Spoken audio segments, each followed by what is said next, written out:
Dear student, अभी अपन पढ़ रहे हैं क्वाड्रेटिक इक्वेशन के सॉल्यूशन का third method, completing the square method. इस मेथड को परफेक्ट स्क्वायर मेथड नेम से भी जाना जाता है।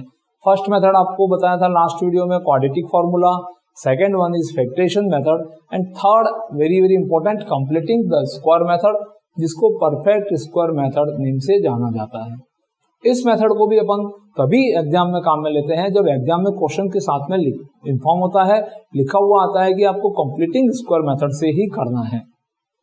अदरवाइज फैक्टरेशन और completing the square method in दोनों को नहीं किया जाता है, आपको क्वाड्रेटिक फॉर्मूले से ही क्वेश्चन सॉल्व करना है। तो कंप्लीटिंग स्क्वायर मेथड किस तरह से रहता है इसके बारे में अपन एक क्वेश्चन करके देखते हैं। Question is solve 6x square plus 13x plus 6 is equal to 0 by completing the square method। तो इस क्वेश्चन को भी आपको तभी इस मेथड को अप्लाई करना है जब एग्जाम में लिखा हुआ था कि कंप्लीटिंग स्क्वायर मेथड से आपको सिंपलीफाई करना है, तभी इसको अटेंड करना चाहिए। अदरवाइज क्वाड्रेटिक फॉर्मूला बेस्ट रहता है। तो देखो इस क्वेश्चन को किस तरह से अटेंड करना है। इसमें 3 स्टेप होते हैं। इस क्वेश्चन को अटेंड करने के लिए 3 स्टेप्स होते हैं। उन 3 स्टेप को आपको हमेशा ध्यान में रखना है। तो फर्स्ट आपका क्वेश्चन है 6x square plus 13x plus 6 is equal to 0। देखो इसको कंप्लीटिंग स्क्वायर मेथड से सॉल्व करने के लिए फर्स्ट स्टेप, सबसे पहले इन तीनों को आपको क्वेश्चन में अगर कभी अरेंज नहीं आता है तो प्रॉपर फॉर्म में अरेंज करके लिखना है। दैट मीन्स स्क्वायर की जो टर्म है वो सबसे पहले रहेगी, फिर linear term that means x की पावर 1 वाली टर्म रहेगी और उसके बाद में कांस्टेंट टर्म आपको अरेंज करनी है अगर क्वेश्चन अरेंज नहीं आता है। अब इसकी स्टेप 1 होती है, जो कांस्टेंट टर्म है उसको राइट हैंड साइड में आपको लेके जाना है। तो देखिए first step 6x square plus 13x is equal to constant is here plus 6, इसको राइट हैंड साइड में ले जाएंगे तो आपको -6 लिखना होगा। तो सबसे पहला इंपॉर्टेंट स्टेप होता है कांस्टेंट को राइट में ले जाए, एकदम सिंपल स्टेप है। सेकेंड स्टेप ऑल्सो सिंपल, मैं यहाँ पे लिख देता हूं। Second step divide by coefficient of x square to each term. अब नेक्स्ट स्टेप, फर्स्ट आप कांस्टेंट को राइट में लेके चले गए। अब एक्स स्क्वायर का जो कोफिशिएंट है here, x square coefficient is 6, तो एक्स स्क्वायर के कोफिशिएंट से ईच टर्म को डिवाइड करना है। तो अब देखो आपका क्वेश्चन ऐसा दिखेगा 6x square plus 13x is equal to -6/6 and upon 6 and upon 6। क्या किया, यहाँ पे एक्स स्क्वायर कोफिशिएंट 6 था, ईच टर्म दैट मीन्स इस फर्स्ट टर्म को भी 6 से डिवाइड करना है, सेकेंड टर्म को भी 6 से डिवाइड करना है और थर्ड टर्म को भी 6 से डिवाइड करना है। अब थोड़ा सिंप्लीफाई करके देख लो, कहीं पे कैंसिलेशन हो रहा है तो आप कैंसिलेशन कर सकते हैं। 6 से 6 कट जाएगा तो x square plus 13x upon 6 is equal to -1। अब आपका क्वेश्चन इस फॉर्मेशन में आ चुका है। स्टार्ट के 2 स्टेप बहुत इजी होते हैं। कांस्टेंट को राइट में लिख दीजिए, फिर एक्स स्क्वायर कोफिशिएंट होता है उससे ईच टर्म को डिवाइड कर दीजिए। अब आपका सबसे इंपॉर्टेंट स्टेप स्टार्ट होता है। इस स्टेप को आपको याद रखना चाहिए अच्छे से। एक्स कोफिशिएंट कितना है 13/6, इसको 1/2 से पहले मल्टीप्लाई करा दीजिए। फिर से 13/6 that means coefficient of x, इसको 1/2 से मल्टीप्लाई कराना है। दैट मीन्स एक्स कोफिशिएंट का हाफ वैल्यू, तो half of the x coefficient पहले आपको फाइंड करना है, फिर उसका स्क्वायर वैल्यू, उसका स्क्वायर करके ब्रैकेट में रख के उसका स्क्वायर कर दीजिए और लेफ्ट हैंड साइड में भी ऐड करना है और राइट हैंड साइड में भी ऐड करना है। तो यहां से आगे देखो मैं स्टेप लिख देता हूं, ऐड स्क्वायर ऑफ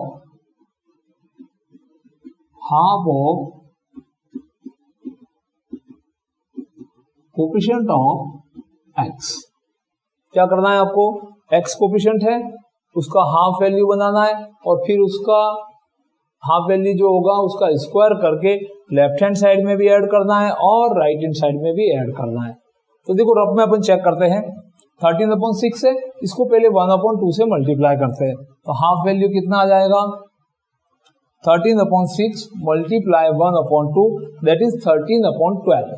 तो अब देखो ये क्वेश्चन कैसा हो जाएगा, first term is x square, that means यहाँ पे क्या हो जाएगा,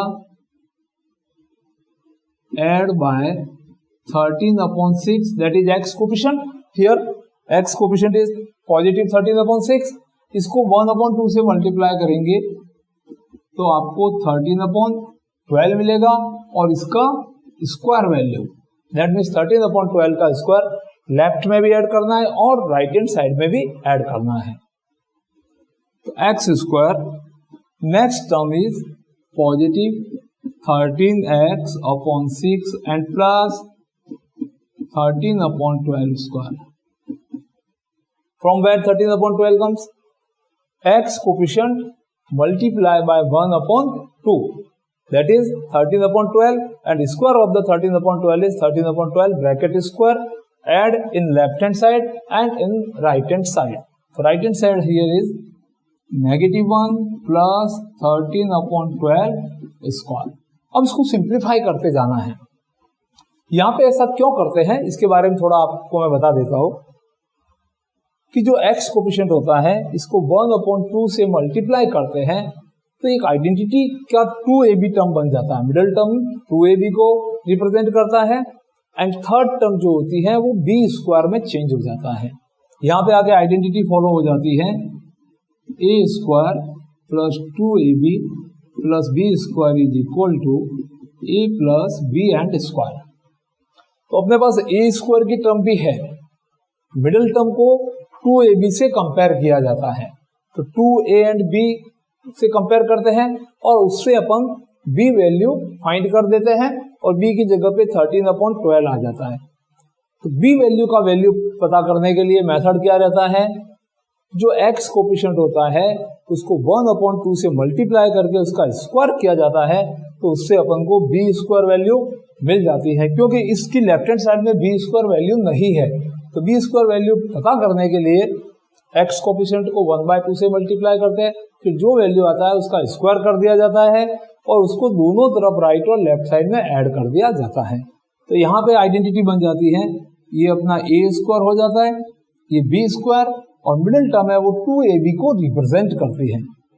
तो यहाँ से next step, first term is x, always use second term sign, जो सेकेंड टर्म होगी x कोफिशिएंट 2ab टर्म है उसका साइन यूज करना चाहिए, here this sign is positive and b term is 13/12 and square is equal to -1 plus 13 square is 169 and upon 12 square is 144। Left hand side को simplify करते हैं LCM लेके, 144 1 से इसको डिवाइड करेंगे तो यहाँ पे -144 आएगा और 144 एलसीएम को डिवाइड करेगा तो 169। Next step, x plus 13/12 square is 169 here positive but 144 is negative तो इसमें से इसको सब्ट्रैक्ट किया जाएगा और पॉजिटिव 25/144 आपको मिलेगा। अब यहां से स्क्वायर को आप हटा देंगे, x plus 13/12 is equal to root of 25/144 that is plus and minus. जब भी रूट लगाया जाता है तो दोनों साइन काम में लिए जाते हैं, पॉजिटिव और नेगेटिव। तो अब आपका जो सॉल्यूशन है वो इस फॉर्म में आ गया है, x plus 13/12 is equal to plus minus root 25/144। तो इसके नेक्स्ट स्टेप क्या होगी, अपन सिंप्लीफाई करते हैं, x plus 13/12 is equal to plus minus 5/12। Root 25 is 5 and root 144 is 12। Next value, अब यहाँ पे पॉजिटिव नेगेटिव साइन है तो वही वर्टिकल लाइन खींच के अपन इसके पार्टीशन कर देंगे। तो एक वर्टिकल लाइन ड्रॉ की मैंने,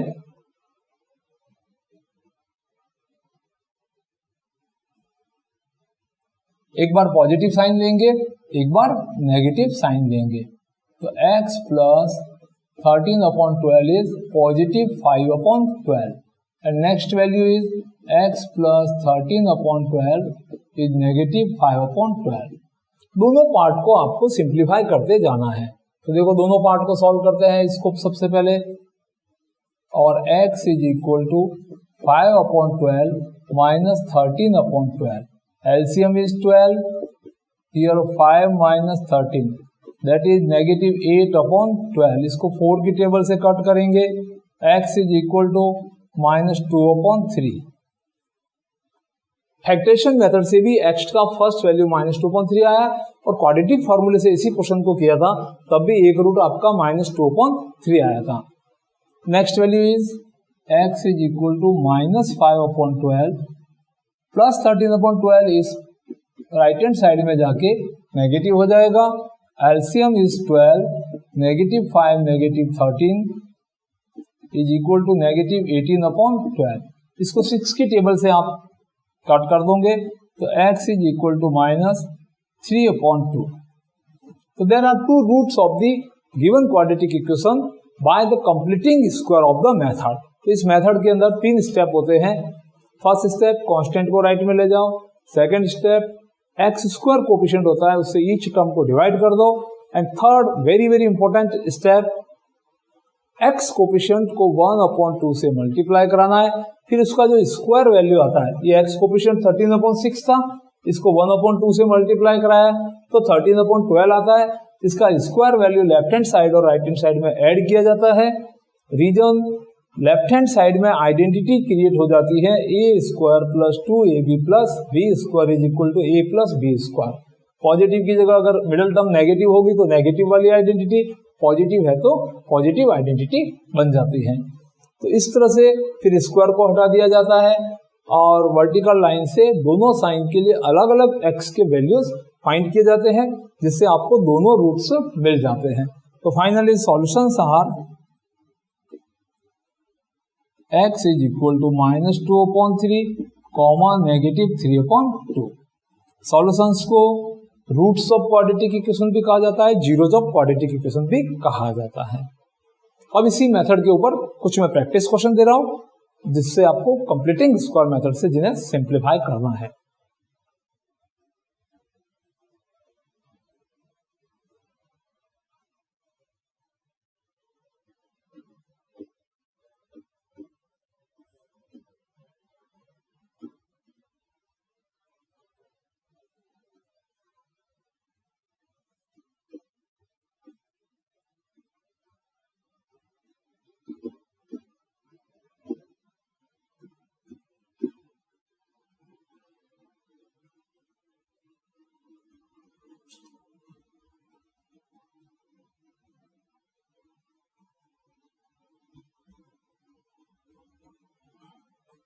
solve by completing the square method.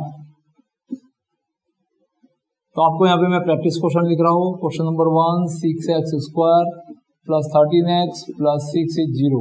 इस क्वेश्चन को इसी वीडियो में सॉल्व किया गया है। इसकी ही सबसे पहले इसी क्वेश्चन को आप वापस से करके इस पे प्रैक्टिस करो, फिर आप जो दूसरे क्वेश्चन है उनके अंदर अप्लाई कर सकते हैं। Question number 2 is 9x square plus 20x plus 4 is equal to 0। Next one is 4x square minus 16x negative 9 is 0। x square plus 4x plus 4 is 0 and x plus 7 x plus 8 is equal to 10. And question number 6 is x plus 1 upon x is equal to 10 upon 3. इसमें last के दो question है।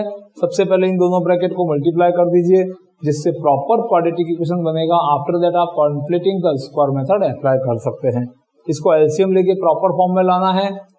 इन दोनों क्वेश्चनों में पहले आपको additionally कुछ simplification करना है और इसको प्रॉपर क्वाड्रेटिक इक्वेशन कैसा होता है, A X square plus B X plus C constant is equal to 0। इस फॉर्म में लाके आपको जो स्टेप है 3 स्टेप के अंदर कंप्लीटिंग स्क्वायर मेथड सॉल्व किया जाता है और जिससे आपको जीरोज ऑफ द क्वेश्चन मिल जाते हैं। Okay, best of luck.